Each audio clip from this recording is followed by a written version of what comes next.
And we continue at 1:06 in the afternoon on the John Phillips Show. Mr. Randy Wang has the day off. He'll be back with us on Monday. 800-222-5222 is the telephone number, 1-800-222-5222. It is our pleasure to welcome our next guest to the program. He is a former member of the California Senate, Senator Roy Asburn. Welcome. Hi, John. Great to be with you. Well, thank you so much for stopping by on this Jimmy Buffett Friday. So the big story locally today is centering around an immigration raid that took place at a marijuana farm in California, where, according to one Democratic member of Congress, Jimmy Gomez, he tweeted out that it was a strawberry farm that was being raided basically for no reason by the feds other than to create fear in the community. Once you took a look at the details of what actually happened, it wasn't a strawberry farm that was raided by the feds. It was a marijuana farm. And in this particular marijuana farm, the federal government says they have been participating in illegal hiring practices for years. Now, they allege that there were children who were here illegally who were being used as employees on this particular property. We also are now just finding out that the farm in question are heavy donors to Gavin Newsom, the Democratic Party, and the local congressman. The co-founder and president and board director, Graham Farrar, who self-identifies on social media as residing in Santa Barbara, has made numerous political donations to the Santa Barbara County Democratic Central Committee's Federal Political Action Committee, the local congressman. According to California Public Campaign Finance records, he also donated $10,000 to Democratic Governor of California, Gavin Newsom, in 2018. His most recent political donation, was made to California Democratic Assembly member Greg Hart back in 2023. Your thoughts about what's going on right now over in that part of California? Well, the voters in the last presidential election sent a powerful message that immigration is a top priority issue. And the president has made it clear that those who are here illegally, especially those who have criminal history or are involved in criminal activity, are going to be found and they're going to be removed. And so this is part of a very open, very transparent effort on the part of our national government to enforce federal immigration laws. Now, what's been discovered here is shocking. Not shocking from the standpoint that ICE agents converged on a cannabis facility, but that there are children engaged in slave labor. And the political leaders of the Democrat Party are now speaking out in support of child slave labor. So strongly is their disagreement with Donald Trump, the individual, that is how bizarre their public position has become. Do you think that Trump derangement syndrome is now so bad that anything that he's for, they're reflexively against? So if Donald Trump is for control at the border, they're for open borders. If Donald Trump is for capitalism, they're going to start nominating socialist candidates. If Donald Trump wants to shut down illegal marijuana facilities that are participating in things allegedly like slave labor and child labor, that they're in favor of it. Donald Trump has this magic of bringing out the worst impulses in his political enemies, and it looks like that hasn't gone away. It looks like that's in fact on steroids right now. Well, I think you've captured it exactly as it is, John, is that the dislike and take it all the way to outright hatred of Donald Trump, the individual, is so strong that the policy positions that the party and those who are purporting to lead the Democrat Party have become bizarre. They're beyond where anyone ever thought that we would find ourselves in the political beliefs of the candidates that are being supported and endorsed. The candidate in New York City, for example. Anyway, it is. The public, though, can see very clearly what's going on here, and is not buying in at all. And it does make you wonder, with respect to the illegal immigrants and the vast number that were brought into or allowed into by the Biden administration. What is the purpose of that? What is the underlying public policy benefit or purpose for that? There's never been one identified. There's been a vague illusion that somehow they're good for the economy. No doubt that there are people from other countries who are involved in very important labor all across the United States, and maybe especially so in Southern California. But as a position of a major political party, to just import people without vetting, without knowing who they are, the loss of what's been estimated at 300,000 children just vanished. And now the Trump administration is systematically trying to identify and define, and apparently that's what happened in Camarillo, is that they found some of these children and they're engaged in child labor, slave labor. And the governor and other Democrat leaders are aghast that these children have been found. I mean, it's unbelievable. One of the conversations, in fact, I think you and I have had it regarding retail theft, is that if the government doesn't find a way to crack down on retail theft, something bad is going to happen. And I say that because if you're a shopkeeper, you're talking about a Target or a Walmart, those are big corporations, and the employees, they don't have as much skin in the game. But if you're a small business, if you're a jeweler, many jewelers, for example, don't have proper insurance because it's just too expensive. And your shop is getting robbed on a regular basis, and that's taking away your livelihood. You're willing to do what it takes to protect your property. And in some cases, that may mean using deadly force. And to my eye, that's a failure on the part of the government. Because if the government isn't creating a safe environment for these businesses to operate, and you call 911 and you know you're not going to get a response, or you know it's going to be too late, or you know they don't care, or they're going to tell you to fill out a form online, or whatever the case may be, you're going to do what you think you have to do to protect your own livelihood, and that could lead to something that produces disastrous results where, someone's robbing the store, the shopkeeper shoots him and kills him, and then suddenly the town burns. You see the pictures of the robber in their graduation cap and gown. Oh, they were a pillar of the community. They were getting their life back together. They made one mistake, and now they've been shot and killed, and now let's all burn the town down. What we're seeing at these raids from time to time, including what happened in California, is you have armed people who are there, who despise the federal government, despise ICE, and are willing to take up arms against them. Well, the federal government isn't just going to stand there and take that. If you start shooting at ICE agents, they're going to shoot back. And if you have shootouts at some of these places, the results could be catastrophic. And I just don't think that the people who are out in the streets and these congressmen who are tweeting things that are just not true, trying to whip up hysteria, don't know what kind of fire they're playing with. Your thoughts? Geez, it's hard. You've captured it so well. I don't know what's going on. I mean, people who are elected to office are officials of our government. We are a nation founded on the rule of law.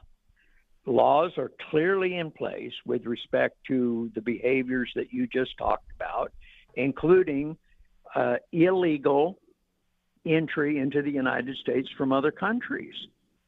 So you have law enforcement. The number one function of government is to keep innocent people safe from bad people. And so as these ICE agents or other officials are going about their business of doing what they are supposed to do under the law. To have government electeds standing in the way or harassing them or inciting violence against them is at the minimum a dereliction of duty. It's just totally and completely unacceptable, and it's going on a wholesale basis. And they are, in fact, these Democrat officials are destroying. They are destroying the community because when crime is that rampant and people know that there is no consequence, you will get much more of it. And things in Los Angeles, for example, have gotten so bad that even those who are of a, quote, liberal persuasion, they've been victimized and they have spoken out that it is an unsafe community. We're speaking with former California Senator Roy Asburn. Senator, you served in both houses of the state legislature with the Democrats in the majority in each house. Knowing your colleagues, knowing the people that you served with as well as you do, you work with them on legislation of all sorts while you were in the legislature. Do you see any scenario where they back off from the sanctuary state status in California? And I say that because if their argument is don't go to the marijuana farms, don't go to the Home Depots, don't go to the car washes, don't go to here, don't go there, focus on the jails, focus on the prisons. Well, right now that's not legal because of the sanctuary state policies in California. If they want ICE to focus on the prisons and the jails, ICE said they're very happy to do that because, of course, they don't have unlimited amounts of money or time or personnel. But the state of California is preventing that from happening. Do you see any scenario where they repeal the sanctuary state status of the state and they allow ICE into the prisons and jails? I do not. I think they are completely and totally wedded to this philosophy. I think at the beginning it was a throwaway line. We are going to be a sanctuary city. We are going to be a sanctuary government, a governmental entity.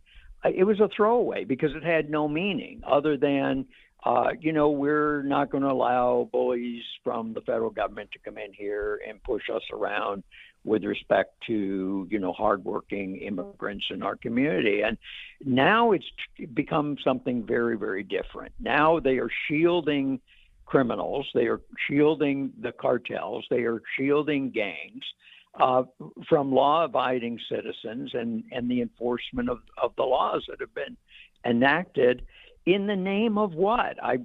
It's the question I raised a few minutes ago. What was this all about? And I believe it was all about political power.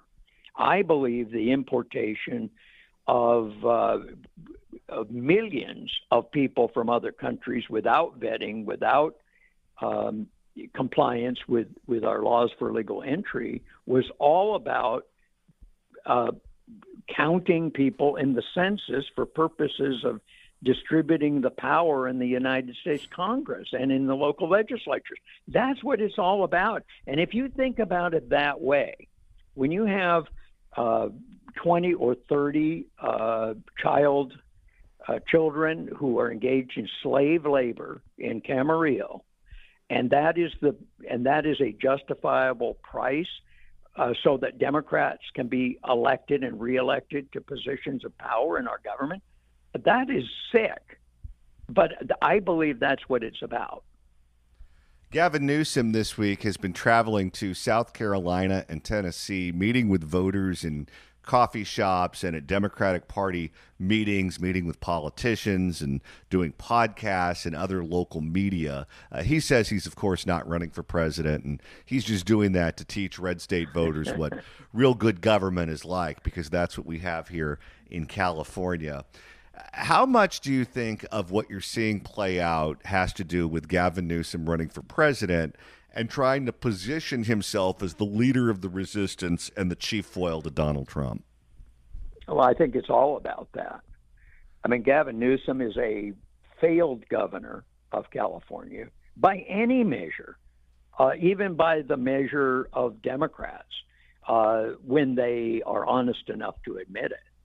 and to think that he could be the leader of our nation is just.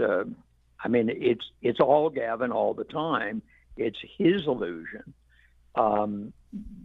He will fall flat.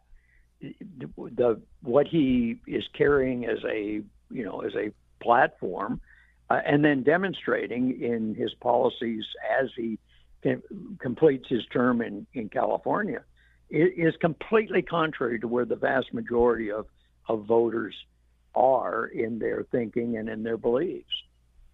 How difficult does it make your job as a legislator when you have a governor who's an absentee landlord? When they are clearly looking at something else, their interest is in something else, their ambition is controlling every move they make. They're physically not here because they're traveling to other states. They're doing national media. They're talking about national subjects. And you're a local assemblyman or a senator, and you're trying to get something regulatory changed in California, or you're trying to do something with water, or whatever the case may be. How much does that complicate your life if you're in the legislature? Well, it makes it extraordinarily difficult. I was fortunate enough to serve with great governors. Governor Schwarzenegger, Governor Pete Wilson were great governors of California. And I mentioned their names not because they happen to be registered as Republicans, but because they exercised the authority of their office in a way that included Democrat and Republican members of the legislature, who are, after all, sent to the state capitol to speak and act on behalf of the local residents in their community. And there are tons of problems to be solved that legislators are trying to focus on. In California, under Newsom, you have a governor who is completely and totally disinterested in governing, has no interest in local matters at all. I hear complaints from Democrat legislators in Sacramento that are far greater. Republicans have no expectation.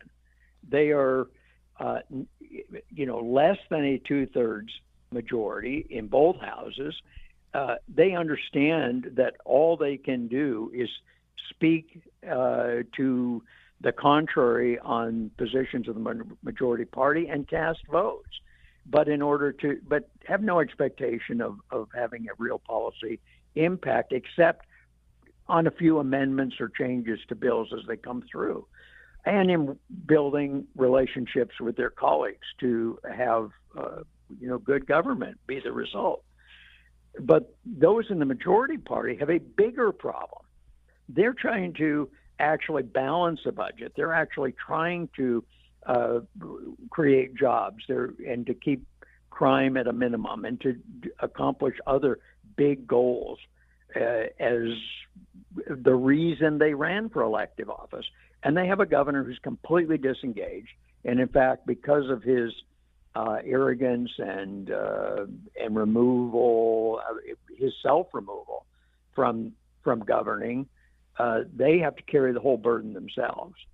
Senator Roy Asburn, thank you so much for stopping by on this Jimmy Buffett Friday. Thanks so much, John. Great to be with you and your listeners. It's the John Phillips Show. John Phillips here for Hollywood Suits. Guys, I met the owner at the Orange County store. The place is amazing. It's like Disneyland for suits. If you're buying your suits at retail stores or expensive men's stores, chances are they're made by the people who own Hollywood Suits. At Hollywood Suits, they make it all: the fabric, the suits, and they sell directly to you from their 3 gigantic locations in Hollywood, Torrance, and Westminster. Listen to this amazing deal. 3 wool suits, the finest fabric, for only $599. On top of that, they add in 3 cotton shirts, 3 silk ties, belts, socks, and handkerchiefs, all at no extra charge. They sell everything: slacks, shoes, overcoats, tuxedos, dinner jackets, you name it. It's an amazing place. They have all the major brands from Armani, Canali, Salvatore Laurenti, and so many others at the lowest prices anywhere. Give them a call at 800-SUITS-99 or find them online at HollywoodSuits.com. The Fix California Hour continues in moments. Norm Langer from Langer's Deli joins us next. Don't you go anywhere. It's the John Phillips Show on this Jimmy Buffett Friday. 800-222-5222 is the telephone number, 1-800-222-5222. Well, the news has been very busy here in the state of California all week, even though it's the middle of summer, and this is typically when people are talking about big blockbuster movies coming out and all the problems at the airport and those sorts of things. Well, it's also been a heavy news cycle in the state of Texas, and not for the reasons you want. In Texas, they've experienced devastating floods, which have killed a number of people, including children. And right now, they're experiencing a lot of problems. Well, there are people right here in California who are stepping up to help out and try to do whatever it is that we can do to make their life a little bit easier. One of the people who's leading the charge in that regard is the owner of Langer's Deli, who has come up with something called Help Texas Day, which is a one-day community-wide event raising money and support for all of those families affected by those tragic floods. This fundraiser will benefit the Community Foundation of Texas Hill Country. Joining us right now to talk about this is the owner of Langer's Deli, the man who is pushing this cause so eloquently, Norm Langer. Norm, welcome. Thank you so much for having me on. I am most appreciative and giving the opportunity to try to raise some money for the people of Texas. This is it's disheartening. It's upsetting what these people have gone through. I hear about it every day. My head of marketing lives in Kerrville, Texas, which is about 1 hour away from where all the problems were. And it's very, very upsetting every day when I keep hearing about it. Yeah, and we are fortunate that we don't have to deal with this kind of flooding on a regular basis, certainly not in a very long time. We had the Northridge quake, and we've had our own problems. We had fires here earlier in the beginning of the year, and so many other people from so many other places were kind enough to step up and help out where they could. It feels good to be able to return the favor. Oh, absolutely. I agree with you. Excuse me. It's no different than the people of Maui with all the problems they went through over there. And it's funny. People can be at odds ends with each other, but when the chips are down and help is needed, we all band together and do what we can to help each other and put all of our differences on the side. And I think that's important. I do feel at times that we all need some kind of a hook, some kind of a reminder. Oh, yes, they do have a problem. Let me see if I can help.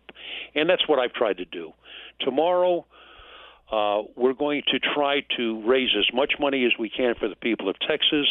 I've got some cadets from the police academy coming over to talk to people on the street.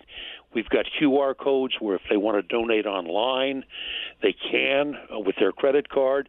People are going to come in. We're going to give them all a free beverage no matter what they want, as long as it's not alcohol. I don't want to participate in any drunk people driving around. But, my heart goes out to everybody, and I am asking everybody to please come and participate. Well, we're all happy that you're doing that. And if you're in town, you're in Los Angeles, you want to grab a sandwich, you want to help out the people of Texas, definitely swing by Langer's Deli this weekend. Now, Norm, you sounded the alarm some time ago about the condition of MacArthur Park, which is right next to your restaurant, talking about all of the problems with the drug use, the homeless, how it's not just unsafe inside the park, but in surrounding areas. And you have chronicled some things that you and your customers, your employees have had to deal with. And you wanted to really draw attention to the problems that were affecting that park and really wanted to come together with elected officials and others to try to create solutions on what to do to make that park safe for everyone to be able to use and for all of the people who work there, who dine in the area, who live in the area. Did you ever think that would create, or that I guess that the park would generate nationwide attention like it has so recently? You never know. With media being what it is today, and the words that people come up with and ways of explaining, you don't know what you're going to wind up with tomorrow. Westlake MacArthur Park is where I grew up as a kid. I used to play in that park. My mother used to take naps in the park on the weekend. So it's something that's been a part of us. It's been a part of Langer's Delicatessen. People used to come down here, and a lot of people would get sandwiches and food to go and sit in the park and eat and have a picnic. They had motorboats in the park over the years. And it's a piece of history. It's a piece of Los Angeles. And I never thought that Langer's Delicatessen was going to be in trouble the way we have been or the way we were with all of this. Once the pandemic was over and things get back to normal, we had more problems than we ever had before as far as the deterioration of the area with vendors selling stolen items, with food vendors, and food poisoning and different events that happened due to the food vendors and due to all this, I call it visual blight. I've done my part trying to keep everything as clean as I can so a customer coming down from my parking lot on 7th and Westlake will feel comfortable. But as the days went on, it got more and more difficult. So I got together with LAPD, with the city council and different people and tried to see what we could do to refurbish the area. And lo and behold, several months ago, there was a shooting on 6th and Alvarado. 6 people were shot or 5 people were shot, and that changed everything. It was cleaned up. We put a fence up from 6th Street to Wilshire and another fence from Wilshire to 7th Street. That stopped all the vendors because they had no place to go. It stopped the gangs because they weren't able to go there to collect rent. And it cleaned up most of the area.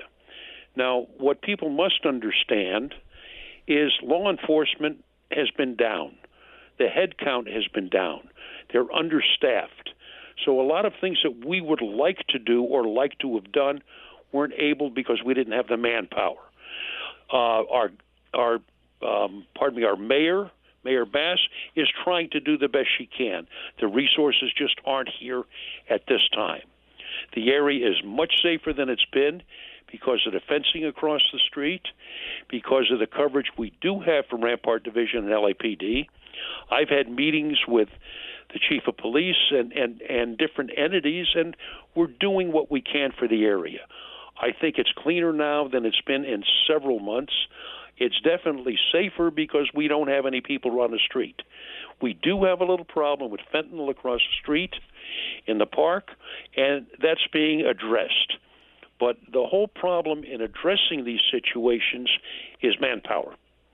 You don't really have as many resources as are needed. But we are making progress, but it's a little bit slower than I would like.